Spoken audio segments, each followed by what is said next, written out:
Welcome to the last breakfast. Please enjoy the video. In this video, I will explain how to make fried rice very tasty. The absolute most crucial step is using day-old, cold rice. Freshly cooked rice has too much moisture, which will make your fried rice mushy and clumpy.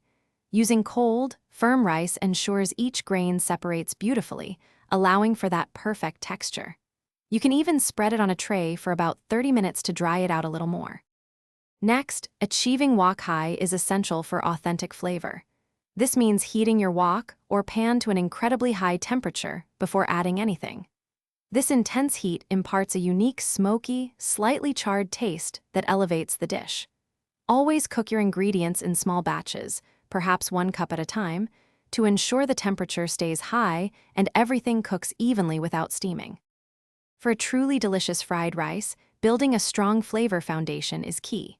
Start with aromatics like finely minced garlic, fresh ginger, and the white parts of scallions.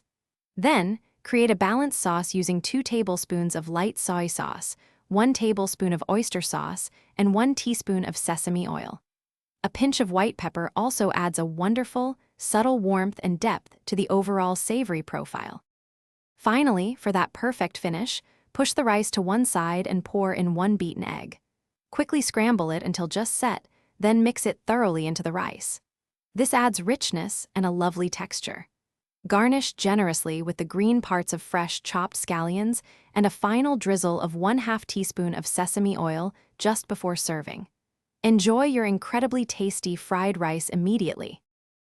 Thanks for watching. If this was helpful, leave a like and consider subscribing. See you next time.